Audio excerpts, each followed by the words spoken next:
Peggy 18.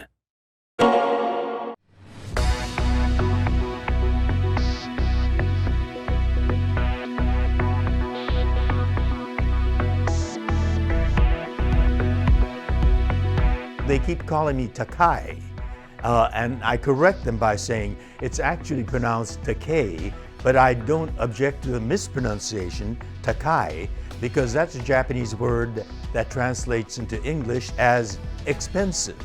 So I'd be more than happy to accommodate. Yeah, that happens to me too, actually. You read my name on paper, it's like Kaiji Tang, but my entire family calls me Kaiji, so there's that weird disconnect every time someone says my name for the first time.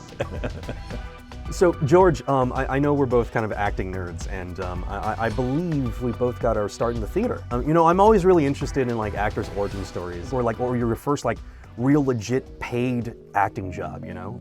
My first acting job was a dubbing job. The film was this sci-fi monster film called Rodan. This was back in 1958.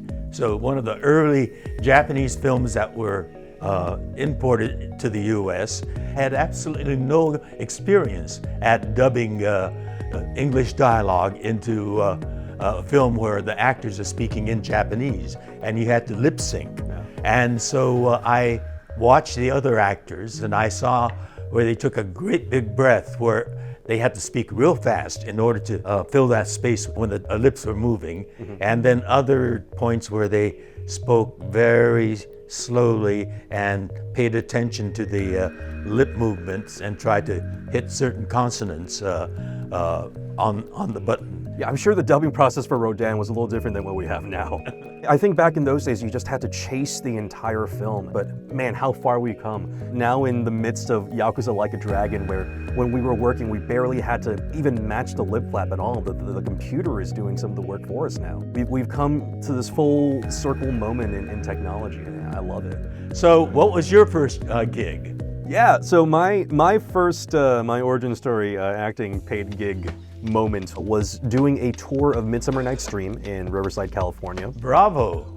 Doing Shakespeare.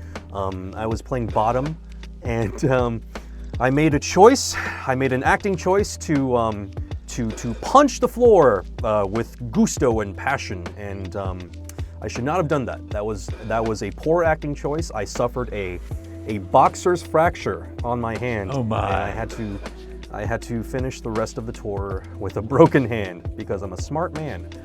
You can really chew the scenery. Yes, I would argue I chewed it a little too hard.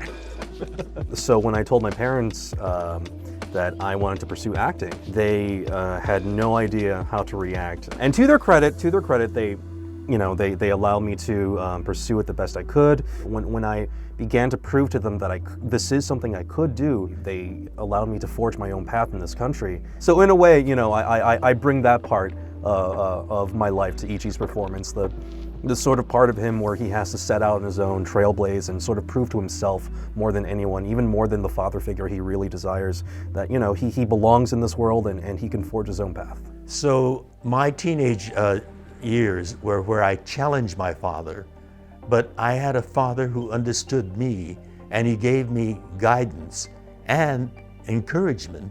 It's this fraught, dense, complex relationship. Yeah. And so I bring that understanding of my own father-son relationship to the relationship between Arakawa and Ichiban. Yeah, I think Arakawa is pretty much the highest tier of role model Ichi has to look forward to. He's everything that Ichi wants to be, and Ichi, he's so desperate to find that father figure that'll support him. I think it's a very beautiful relationship, both on paper and in practice and in the game. It's a very complicated, nuanced thing that very rarely you get to see, and it was delightful to be a part of.